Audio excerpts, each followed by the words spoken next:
Good morning, good afternoon, good evening to everyone calling in from all over the world. Thank you so much for joining us today. My name is Maureen Rice. I'm the Customer Marketing Manager here at Churn Zero, and I'm honored to welcome you to today's webinar, Maximizing Customer Revenue, Leveraging the REACH Framework to Drive Expansion. I'm pleased to introduce the speaker for today's webinar, Rod. Rod is the CEO of the strategy consulting firm Hello CCO, and the author of the best-selling books, The Chief Customer Officer Playbook and REACH, which you see here on the screen.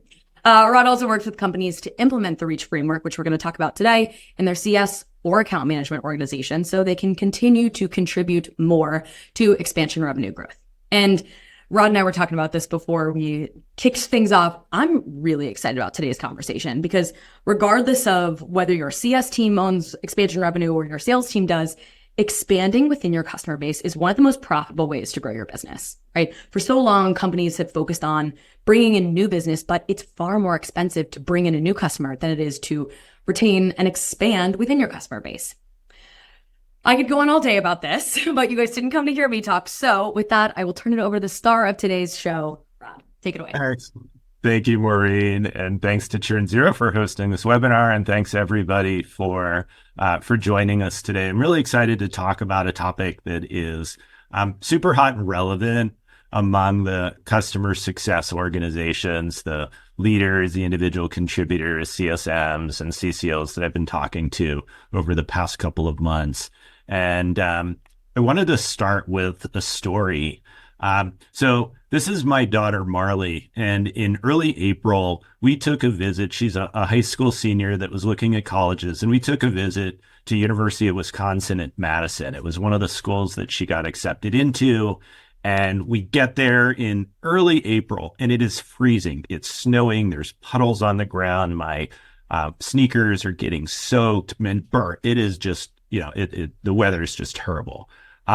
But Marley, as we walked around campus and met the other students and talked to the department heads in the area that she's interested in, really loved this school, loved everything about it, and started to feel like this was a really great place for her. And even though the weather might be a little bit tough, she felt like this was the type of school that would help her develop the skills that she would need to get to the future that she wants. And this was the first time that we went to a student store and she bought a sweatshirt, right? That was kind of our commitment, is she felt like this was going to be the right place. So she bought a sweatshirt from the school. But she had a really hard time actually ripping the tag off, right? And just feeling like and making that commitment that this was a place that was going to help her develop those skills. And so the reason that I bring this story up about ripping the tag off is that I've talked to hundreds of customer success leaders and CSMs over the past 6 months about their anxiety that they have about developing new skills that they need to develop to be successful in the future. And this is particularly related to skills around contributing to expansion revenue. And so we're going to be talking today about a framework that I developed called REACH that I believe can help you feel more confident about developing the skills that are going to be important for you to be a successful CSM or customer success leader or executive in the future. So we're going to go through this, and I hope you'll have more confidence by the end of this conversation that you can actually rip the tag off so that you feel comfortable about developing the future that you want. So the current situation that we have is that a lot of executive teams are under pressure from their boards and CEOs and CFOs to really contribute to changes in their organization. There's lots of stuff that's happening in the economy. And today we're really going to focus on a lot of the expectations for customer success leaders and post-sale executives to contribute to this expansion revenue. Now, while that's happening, you also may feel like you need to improve your digital experience, that you need to think about how you're improving your productivity and operating margins and contributing to improvements in the work that your team is doing, maybe through AI or maybe through other innovations. What we're going to be talking about today is how you can be developing skills and repeatable processes to contribute to this expansion revenue. Now, this is super important for a couple of reasons. As companies are struggling more to drive new user acquisition and it's becoming more expensive, that it's a lot more cost effective for companies to look to their existing customer base for expanding revenue, right? You already have existing relationships with them. You have a lot of visibility to the new solutions that they might need. And it's also a very cost effective way. It often creates more profitability for the business in the long term. There's no cost of acquisition of the customers, and it potentially creates a community where it brings you other business from different regions and other companies maybe that you haven't even worked with in the past. And so what this means is that the roles and expectations for many of you as a CSM or a customer success leader are changing. And it's really important for you to feel comfortable and confident being able to develop the skills you need to contribute to this expansion revenue. So we are not, by the way, talking about turning your customer success teams into sales organizations. What we're talking about is to be more aware and deliberate about how the work that you do on a daily basis, on a weekly basis, can contribute more to expansion revenue. So first, I'd like to bring up a poll about how has your team contributed to expansion revenue, and how has that process changed over the past year? So if you could please take a minute to answer that question.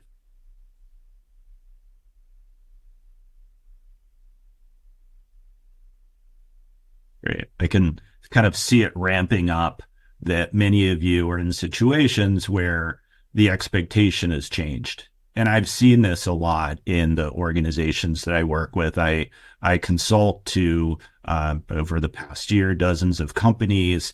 And that's one of the themes that I'm often seeing is how can we generate more expansion dollars from our existing customers, and that they're expecting the customer success organizations to play an increasingly important role in that. So thanks for doing that. All right. So there is some data that's behind this. So one of the big investment companies called Insight Partners did some research among their portfolio companies. They invest in over 800 companies. Most of them are SaaS technology companies. And they asked the go-to-market leaders and the post-sale executives, which processes do you have documented?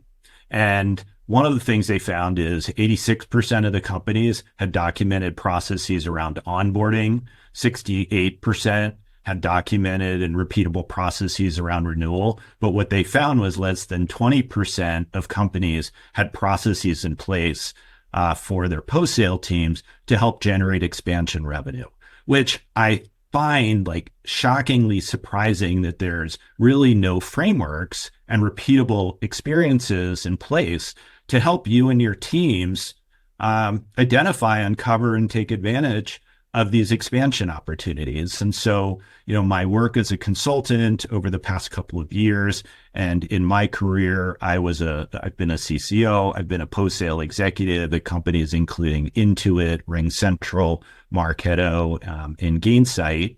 That this is a really important skill to develop. And with so many companies that don't have a repeatable process in place, there needed to be one.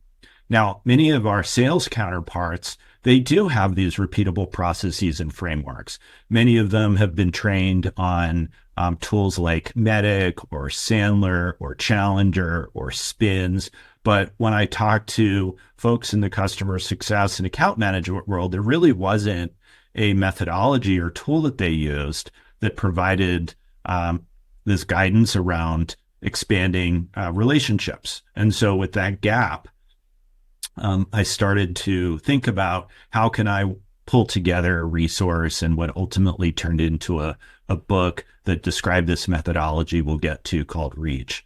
Before I do that, I'd love to get your thoughts about, does your team or company have a process in place or framework to help you drive expansion revenue?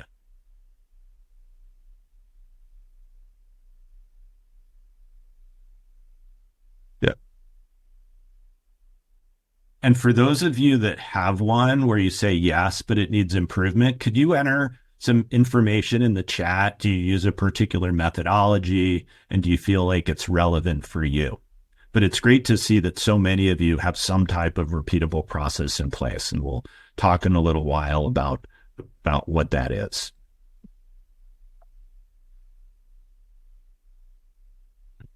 So in the chat, I'd love to get your thoughts about, just put some notes that you can share with others. How is your customer success team expected to contribute to it? Are you responsible for it?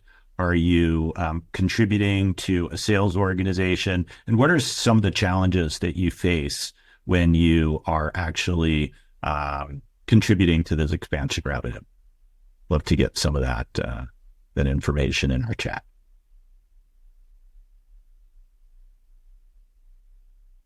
Great. Thanks. Right. So let me turn to the framework itself. I see some comments in the chat. So some of the things that have been answered are you're responsible for it, that you own the end-to-end expansion, including the implementation configuration, that there's unclear expectations on how to get there. That you have a goal, but there's no set of repeatable processes and action items, that you're asked to sell more products in your portfolio, that you're expected to help source the expansion opportunities and inform them along the way, that you have some of the NDR targets. So a lot of what I see and hear from my clients and the companies that I do these Reach training webinars with, the webinars and training workshops with, is that the CSMs and the CS teams are often given these targets, but don't feel like they're given the enablement, training, and reinforcement to help do it well. So that's one of the areas that I work with, is with the enablement teams that often roll out new training processes to their organizations. So we're going to talk a little bit more about that process later. So let me introduce you to the Reach framework. Right. So I wrote a book that came out. If you have picked it up, thank you. You can get it on Kindle. It's available on Amazon, and it should take you really no longer than an hour to skim through. I've had a bunch of people that said they've read it on an airplane. That was kind of the intent. Make it easy to read, easy to apply. And this framework empowers you to predictably uncover and capitalize on expansion opportunities. So it gives you a repeatable process that gives you confidence about how you can prioritize your accounts, how you can help sort of nurture the relationships and the experiences of those accounts so that you can confidently grow them in the future. So let me talk a little bit about, how that works. So you're working with your portfolio of accounts, or you have a team of CSMs or CS leaders that you manage. And part of this is just being deliberate about the skills and experiences you need to introduce to help those accounts grow. Many times, let's say you might have a portfolio of 50 accounts that you're responsible for. And some of those, I kind of encourage my clients to put them into groups. Like, some of them have growth opportunities, some of them are more at risk, and then many of them are just kind of running in their day to day. There's neither growth opportunity or at risk.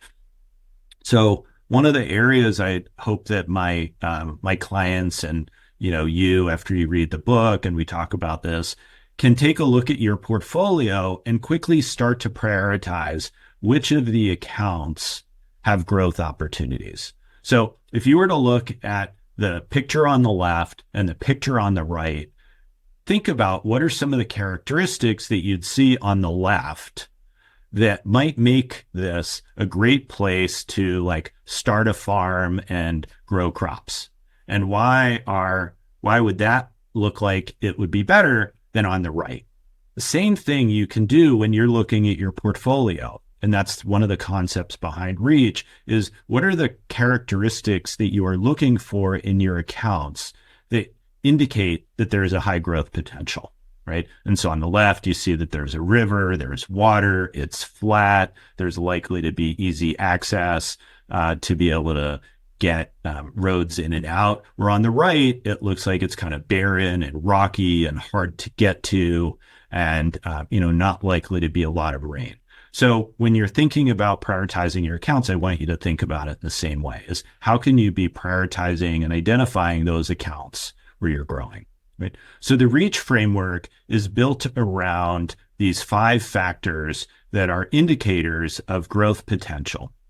So one is relationships, and this is the concept behind like how strong a connection do you have with your champions, your executive decision makers, advocates within the company that will help you grow your account, that may introduce you to other peers, that may recommend you to other businesses, and do they feel like it helps build confidence in their business?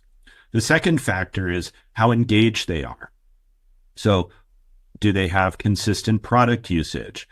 Do they have common use cases that they're starting to feel value from? Is there positive sentiment? And we're going to talk in a little bit for each of these about what are those particular characteristics, what are you listening for, and then activities that you can do to improve these. So another factor that contributes to growth propensity is actions. Are they doing things that you can be listening for that indicate that they're likely to grow, right? Are they asking for a demo? Do they have a services engagement? Is there a renewal coming up? Have they just acquired a company or made some type of financial decision? Is their budget cycle starting? So there are some indicators that you can be more aware of to help identify if there's a growth opportunity. The C is customer value. So in order for companies to feel confident buying more from you, they need to see value in what they're already using. And so we're going to find some ways that you could be listening for and measuring whether your customers are getting value from your solutions. And H is about horizons. So this is a little bit less under your control, but can be a really good indicator. And these are things like, how are they doing financially? Are they growing? Is your solution aligned to some strategic initiative that they're working on? Do they have other business units in other regions that they're working in?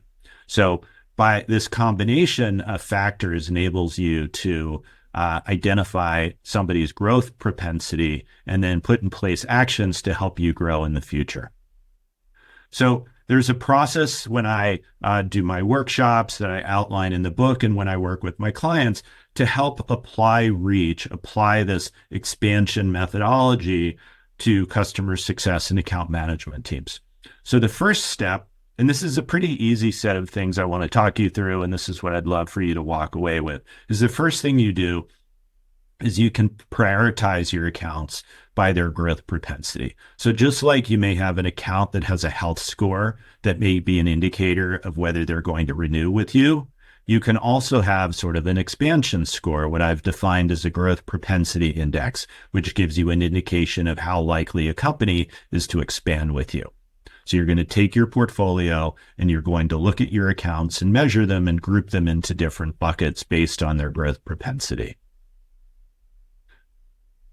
So the second step is that whatever their growth propensity is, for companies that have your accounts that have high expansion potential, there are some actions that you can take to make them more likely that they'll grow with you. How can you improve the relationship score? Or how can you improve their engagement with your solutions? Or how can you, for example, demonstrate that your solution is providing more value to them? So what are some actions you can take? And we're going to go through a list of what some of those are that I work through in my training workshops and I work through with my clients. The third are developing skills to help you uncover those actual expansion opportunities. So in my trainings and workshops, we do a lot of role playing. We do a lot of scenarios where it helps you become a better listener, ask probing questions, be listening for certain signals that maybe you haven't been thinking about before. What I hear from a lot of CSMs and customer success teams is that they become quite transactional. But how can you use those conversations that you're already having with your clients to be listening for those expansion opportunities when they come along and be aware of them? And then lastly, how do you then turn those expansion opportunities into closed won opportunities, into situations where they actually, sort of increase their bookings or buy more of your solutions so that you can do that in a predictable and forecastable way.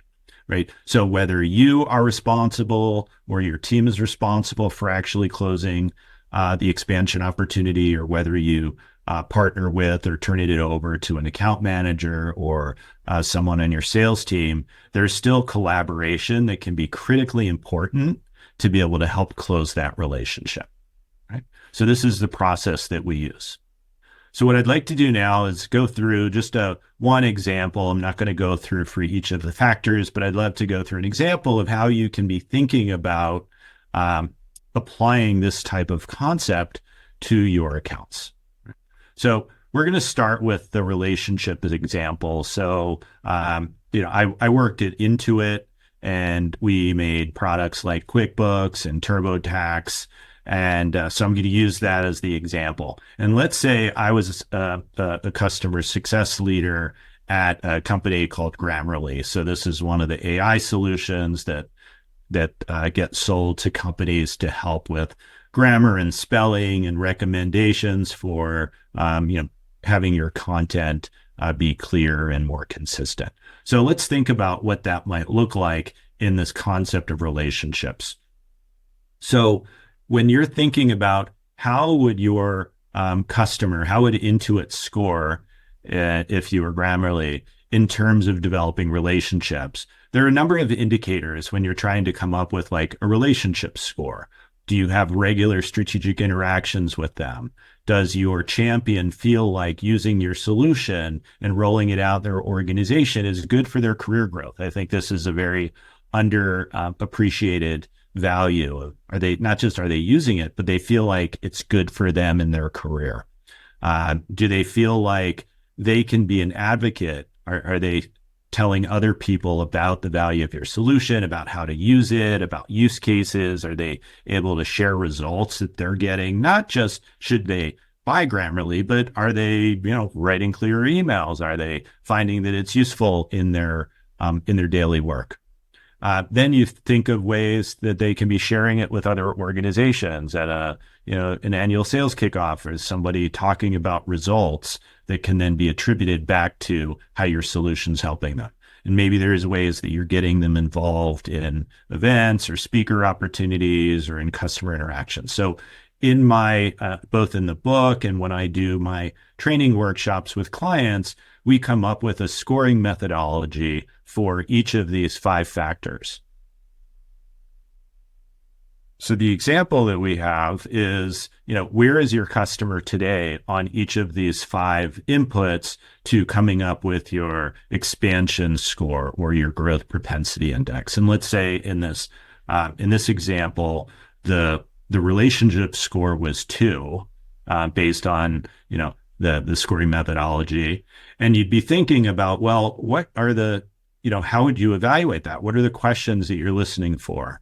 And so this might be something I'm going to, at the end, give you an opportunity to download a document that has this information. But you might be thinking about, what are the questions that you're asking to evaluate the quality of your relationship with this client, and what can you be doing to improve that, right? So not just is there a name in your CRM system or in your Churn Zero account, but, do they actually, do you have relationships with them? Who are they? Do you have strong relationships with them? Are they advocates for your organization? Are they promoting you internally? Do they have stories that they're sharing? How do they see using your solution, and does it contribute to their career growth? Are you providing thought leadership? Like, for example, how Churn Zero creates this opportunity for you to learn about things that are helpful in your career. And maybe there's executive engagement with, whether it's your champions or the executive decision makers. And so what you're doing as you're going through this is you're listening for these questions. You're trying to score your customer along, in this case, the relationship factor. And as you apply reach more broadly, you're applying it to those same 5 factors. And if it's not where you want it to be, you develop like sort of a proactive plan of how do you improve the relationship with this particular company that will increase the likelihood that they'll grow with you. Because if they're indifferent and they got a call from somebody in another business unit or one of their peers and say, hey, what do you think about this Grammarly solution, for example? So someone from QuickBooks calls their TurboTax counterpart and says, hey, what do you think about Grammarly? And the person's like, yeah, I think it's okay. It's not great. Or, they're not really seeing value in it, that isn't going to be a great endorsement. And it's not likely that, recommendations from third parties will have all that much value. So you're looking at ways, how can you improve that relationship?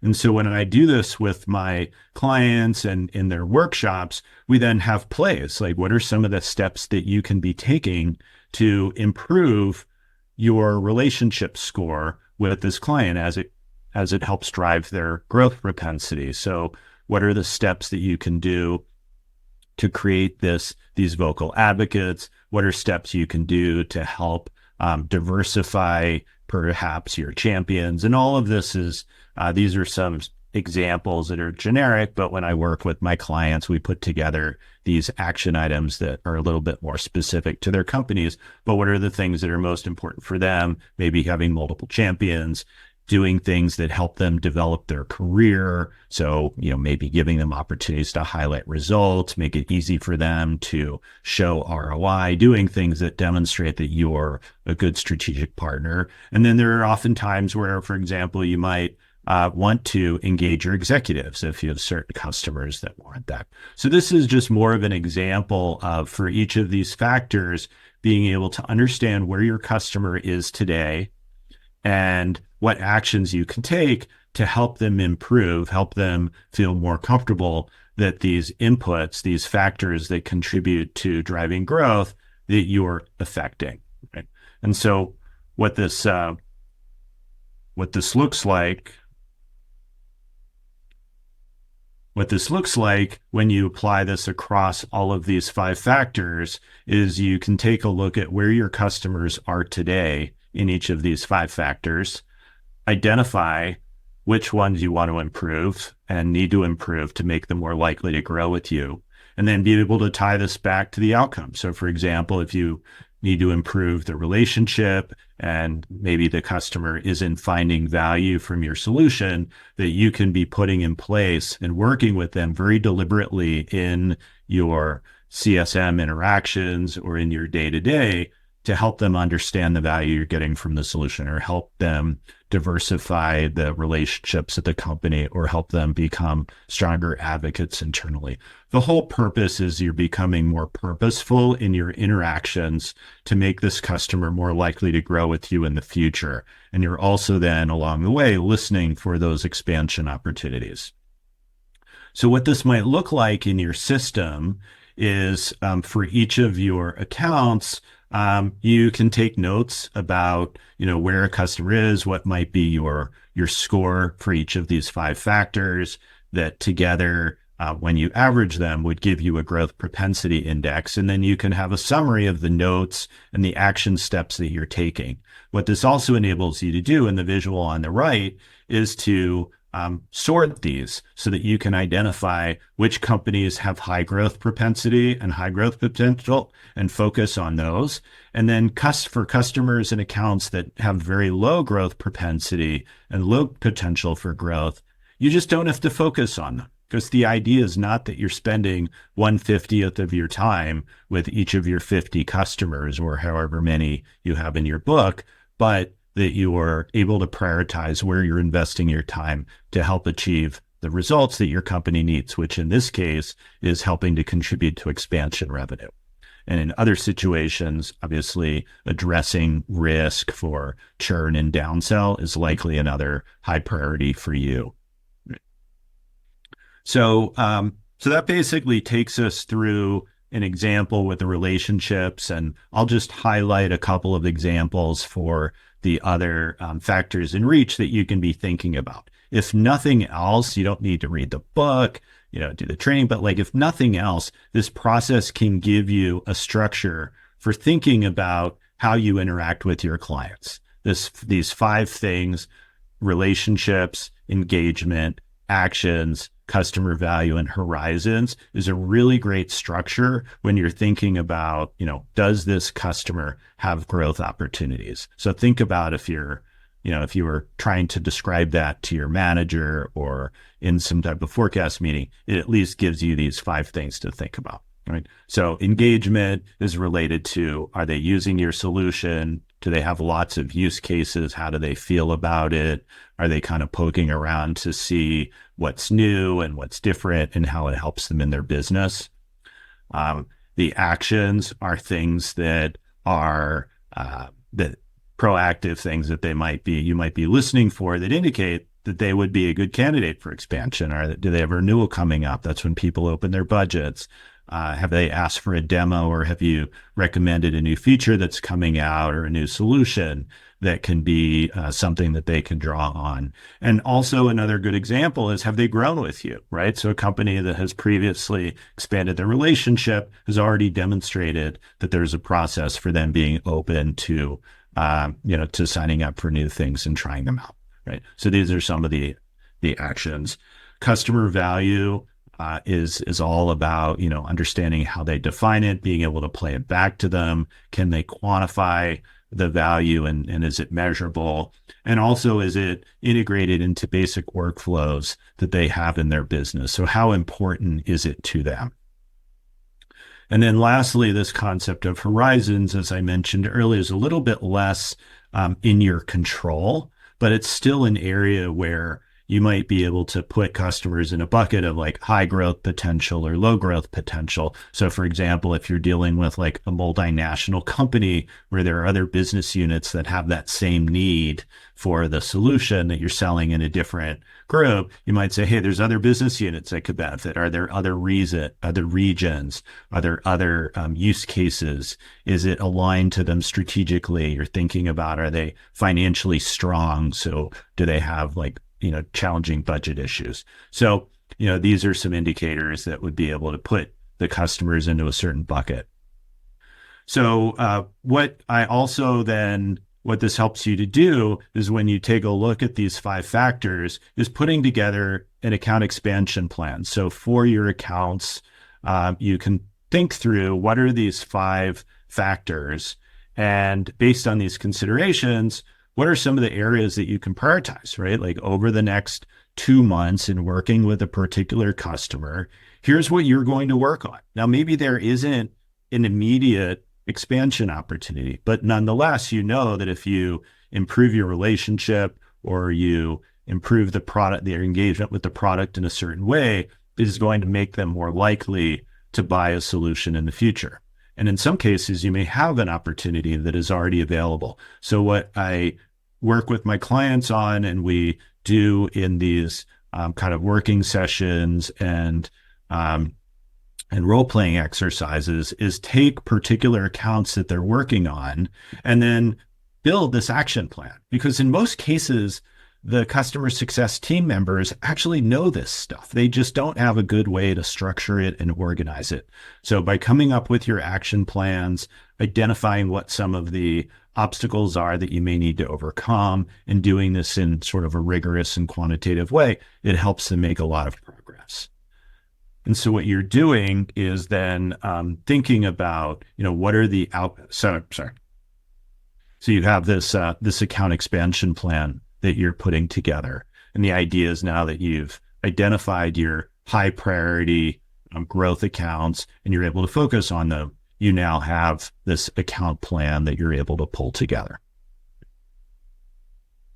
So what I end up doing with my clients, and if any of you are interested in learning more or having me talk with your team, I can do this in like a 90-minute session, in a half-day session, in a one-day session, is do these expansion training workshops for your group to help introduce them to this concept, right? How can they prioritize their accounts, right? So we kind of go through the concept, not unlike what we did over the last 30 minutes.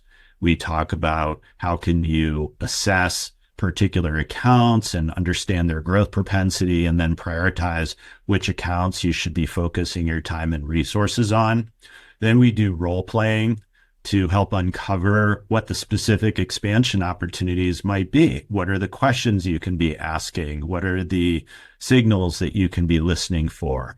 And the CS teams that I work with really love this exercise because it's not requiring them to be salespeople. They're already having these discussions with their customers, and what they start to understand is that their customers are willing to share a lot of information with them.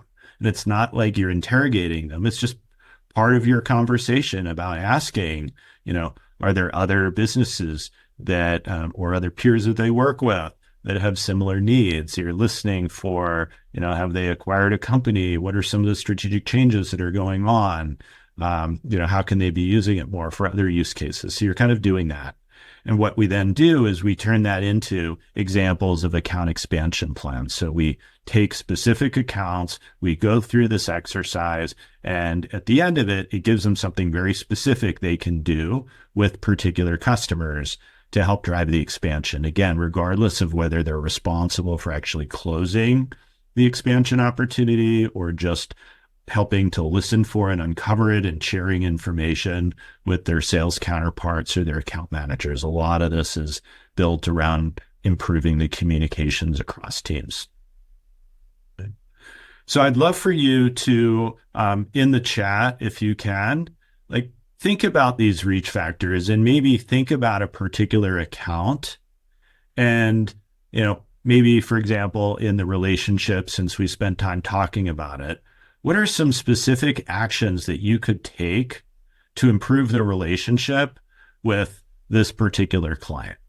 I'd love to see if you can come up with some ideas. If this was a interactive session, I would cold call on somebody and ask for input, but we don't really, unfortunately, have that. But if you can think of an account, I'd love to see if somebody can share an example we can kind of talk through.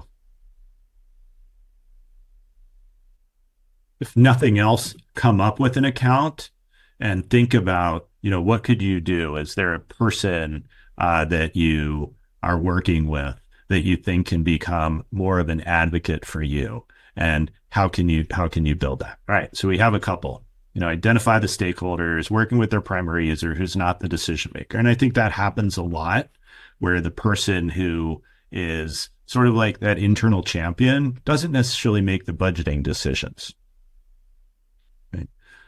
It sounds like Reed mentioned that they just launched a customer advisory board with 12 customers. So great observation of being more intentional around who you put on the advisory board and how you engage them, and engaging them both for internal referrals and potentially external referrals. And then let's see what else. Sharing success stories that are relevant to the client so that they give examples, because a lot of times they're doing great work and they may not see it, right? They may not know that the work that they're doing is pretty unique, right? So highlighting those stories for them and being able to give them results that they can share with their peers internally. One of the things that I find most helpful when I work with my clients is giving your customers sort of both stories and results that they can share at their meetings with their peers, right? So it's not about highlighting your solution itself. It's about highlighting the results that are enabled by your solution and encouraging them to present at an all hands meeting in their functional team. Or maybe there's a monthly, peer best practice sharing for the marketing function or the sales function, whatever your solution is helping to support, so that they can be telling a story. And then ideally after that, somebody comes up to them and says, hey, how did you achieve those results? And your solution can be a key input to those results. So giving them opportunities to showcase the outcomes that they're getting is a particularly good example. So kind of as we start to get closer to wrapping this up, one is, what can you be doing to help generate this expanded revenue from your existing customers right now?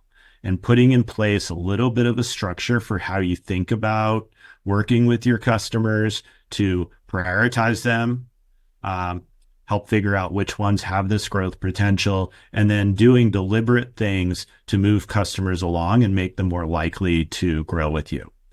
You also may think about like what are the training and enablement resources that you might need, whether it's like hands-on coaching and workshops from someone like myself, or maybe you already have an enablement team internally that has some of these resources available. But what type of thing can you do to help both you and your teams in general? How do you track and document this in the system? And how do you create this as reliable forecasts for your future? Because that's a lot of what your leadership team and your finance team want is not just, are you able to do this now, but are you able to repeat this process? That's why having a framework like this can be so successful. And I'd encourage you to think about, and one of the things I do with my clients is help them put together sort of dashboards and reports to communicate information. And I'm not going to go through these slides, but what I did want to get across is that there are ways that you can comfortably share the impact of the results that you're doing. I find very, very few companies that have CS teams that are talking about their impact on expansion and their expansion pipeline. I don't believe there's any reason that you can't take credit for the work that your teams are doing, even if they're not closing the deals. So for example, you can show results like this around CSM influenced deals. That does not mean that it was only like a customer success qualified lead where maybe your CS team or a CSM actually identified it. But if your CSM team is working with a client that is expanding, I guarantee you that there is a role that your CSM played in enabling that opportunity, making it successful in one business unit, helping to drive value, helping to build relationships in one group that get transferred to another. So I really encourage you to think about how you can demonstrate the impact that you're having now. Like the chart in the top left just shows the new expansions from the different segments. You might show on the top right a pipeline chart. You might show like qualified pipeline by segment on the bottom left, or what it looks like into the future. But it's really important that you share this type of information. And as you then deliver results, again, whether your team is doing it or whether there is an account management or sales team doing it, you're showing the impact. And then you need to be able to connect that to some of the stories that you're telling, right? But I'm a huge fan of using data, that it can't just be kind of qualitative, that we are having some type of impact on those groups. You need to be able to tell those stories. And then lastly, you can show these in spreadsheets. Do you have a list of the most recent expansions that have closed? Do you have examples of open expansion opportunities? Are you creating visibility so that whether you're doing it or whether you're contributing to it, it just demonstrates that this is important to you, and the things that you're measuring and watching are inevitably the things that get done. Then the lastly is how you communicate when these happen over time. This is just a template that I've used with some of my clients that I work through in these workshops, is how do you tell these stories? So it's not really critical about this particular company, but this ability to tell stories about growth is really important. So be thinking about, for customers that have grown with you significantly in the past, how do you bring that out? How do you tell that to your leadership team? How do you then explain, what was the CSM or the account manager's role in driving and contributing to that expansion? So I have some templates that I build and work on with my clients, right? So to kind of close, my daughter did actually decide to go to Wisconsin. She finally ripped that tag off. And I would encourage you to think about, how can you continue to develop the skills and expertise that you need to be the CSM or the customer success leader that you need to be in the future? And my expectation is that the role of a CSM and a customer success leader is changing significantly, and that it's going to be increasingly important that you find ways to contribute to expansion revenue. And so I'd be happy to talk with you afterwards, work with your teams in any way that I can. And if nothing else, please follow me on LinkedIn, download my materials. So before we stop for Q&A, I'd love to get feedback. I do a lot of these presentations, and it's super helpful for me to know what I can be doing to communicate to you better and to get you resources that you need to help you grow in your career. I publish a lot on LinkedIn. I've now written 2 books to help customer success leaders and team members do their jobs better. So if you could either scan the QR code or go to that URL, just copy that down now. I would love, it'll just take 1 minute. And as a thank you, when you do this, you'll be able to download. It'll send you automatically this 1-page Reach cheat sheet, which has a list of the questions that were tied to each of these 5 factors. So if you could just take a screenshot of this or make a note. And then feel free to follow up with me. Follow me on LinkedIn. Happy to, if you're interested in learning more about how I can help your teams, send me an email and I'd be happy to talk with you. But I'm super excited about the opportunity that we all have to contribute more to top line growth at the company. My book is available on Amazon in paperback and in Kindle. It's pretty inexpensive and you can get through it in less than an hour. So happy to do that. And if there are things that I can do, if you'd like me to talk with your team, I'd be happy to find ways to do that as well. So thank you very much. And looks like Maureen's coming back and I will kind of turn it back over to her. All right. Rod, thank you. That was fantastic. As the customer marketing manager here, I work very closely with our CX org who owns renewals and upsells here at TrendZero. The wheels are turning. I'm already thinking of so many different things. The one thing that I loved that you slid in there right at the end is even if your customer success team doesn't own that expansion revenue, you have to be able to prove your influence on it, right? In an economy like this, that proving that we contribute to the bottom line and to the business in that way is what's going to keep customer success teams stable, strong, right? Keep our budgets intact for new technologies, new people, all the things. So I absolutely love that. So let's tackle some of the questions in the Q&A. If you haven't gotten your questions in, we've got about 10 minutes for Q&A, so we'll try and hustle through them. So going back to the growth propensity index, say that 5 times fast, and the different scores, a bunch of questions around those. So looking at segmenting your customer base, do you recommend that people really focus on doing those scores for the strategic customers or for the entire client base? Do you kind of segment it out that way? What's your recommendation there? I think ideally you start with your largest customers where there's likely to be growth opportunity.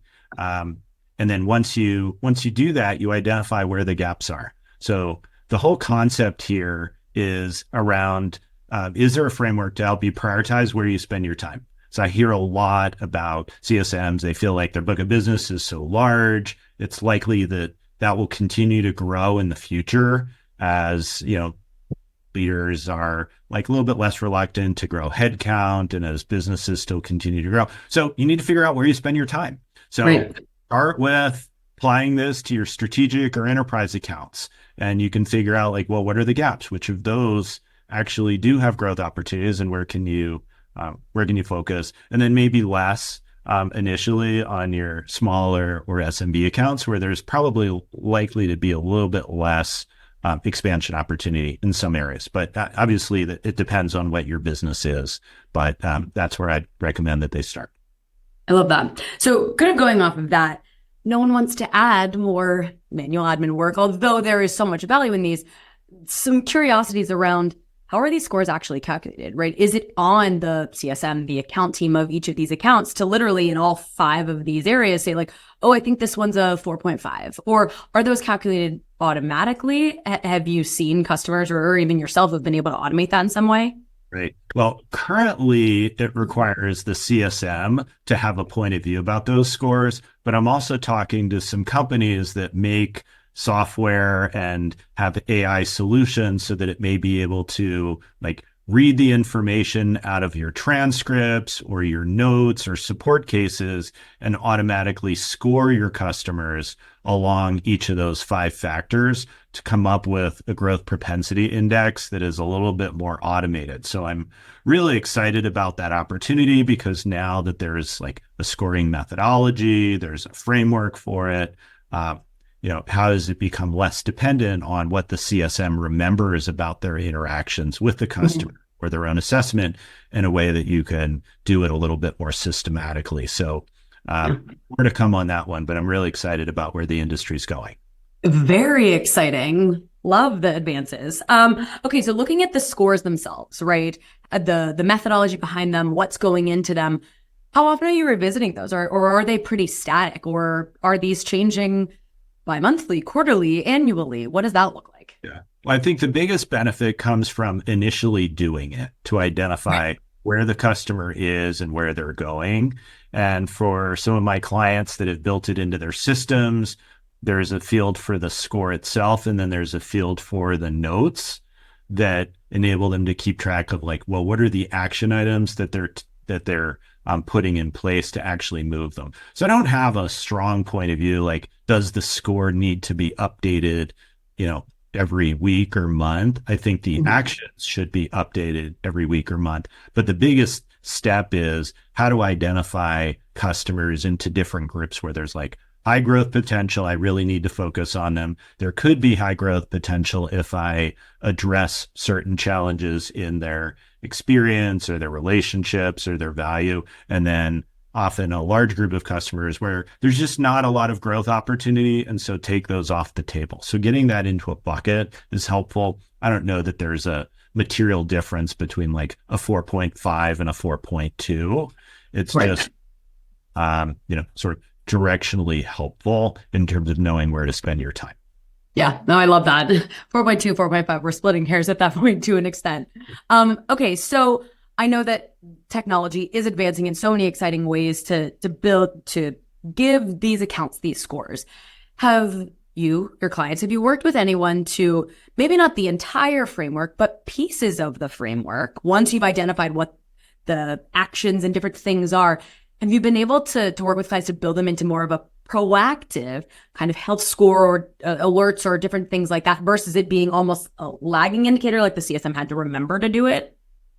I think that I haven't probably gotten to that point with clients that it is proactively creating alerts that say you need to do certain things. Right. But what it is doing is creating better conversations between, let's say, a CSM and in a case where they have a partner like an account manager or someone in a sales organization that they're working with to create those quick communication channels. Again, it doesn't mean that every client you need to have a 30-minute conversation, but if you and let's say there is a sales peer involved, you learn something in your interaction and you know that this could contribute to your colleagues' awareness or understanding or something that they're driving, you want to be able to quickly communicate about that. And so that's not quite in an automated way, but it's becoming more natural that the teams are collaborating and seeing value from each other.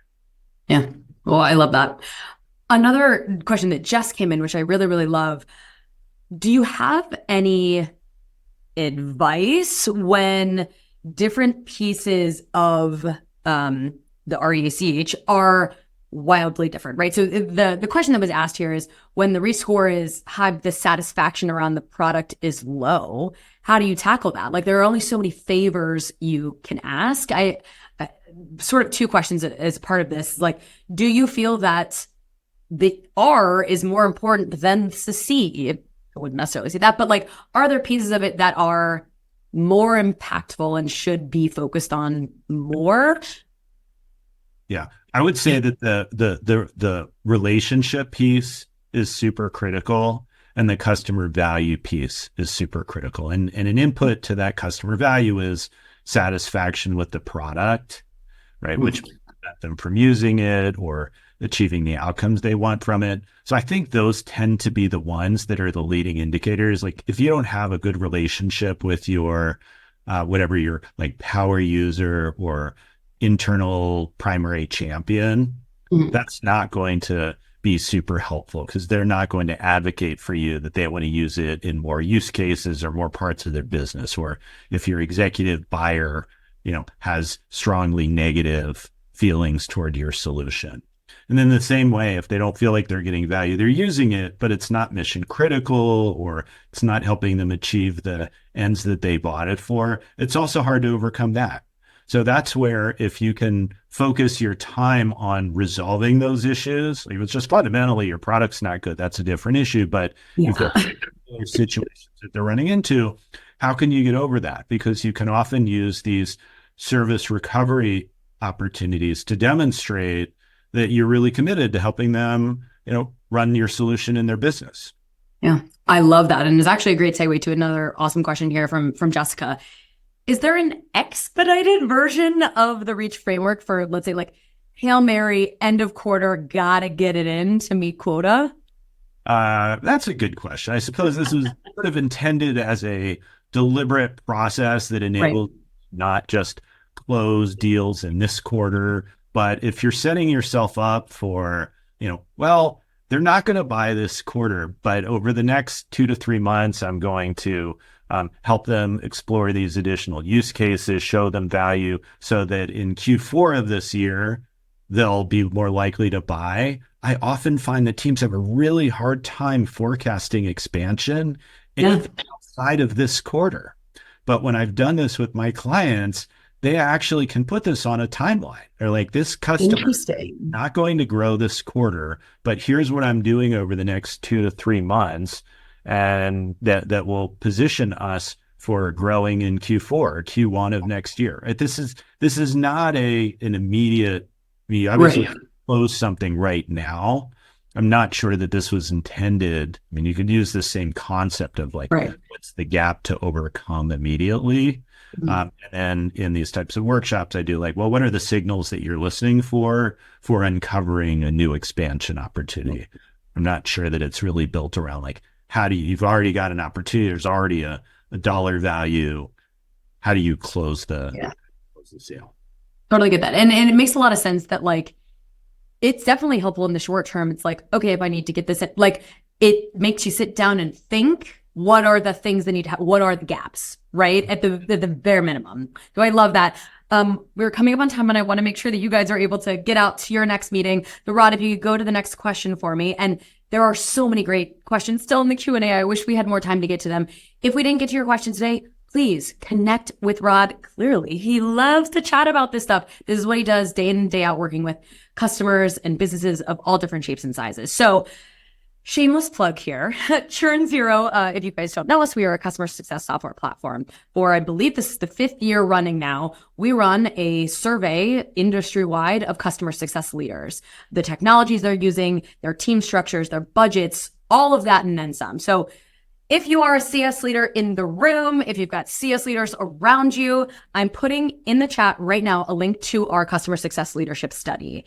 It is a very short, anonymous survey. And if you fill out the survey, you'll actually get a advanced copy of the report itself. And this is the largest study done across CS leaders year over year. So please, please, please share your thoughts. And thank you all so much for coming. We really, really appreciate your engagement in the chat and the Q&A. Rod, thank you again. I'll let you say the last few words here. Thank you so much. Do a lot of writing. My hope is that I can provide you currently and in the future with resources, templates, frameworks that you can use with your teams. I have a website at rodcherkas.com that has dozens of templates and easy to apply resources in your business. So check that out. Follow me on LinkedIn. And also feel free to email me. My address is on my LinkedIn profile if you didn't catch it earlier. Be happy to talk with you about how I can work with your team, even in a very short period of time, to help introduce some of these concepts that are likely to be really important for your leadership team and likely important for your personal skill development and the skill development of your team members. So happy to help you in any way. Thanks for investing the time with us. And thanks so much to Maureen and the Churn Zero team for sponsoring these thought leadership discussions. Awesome. Thanks, everybody. Have a great rest of your day.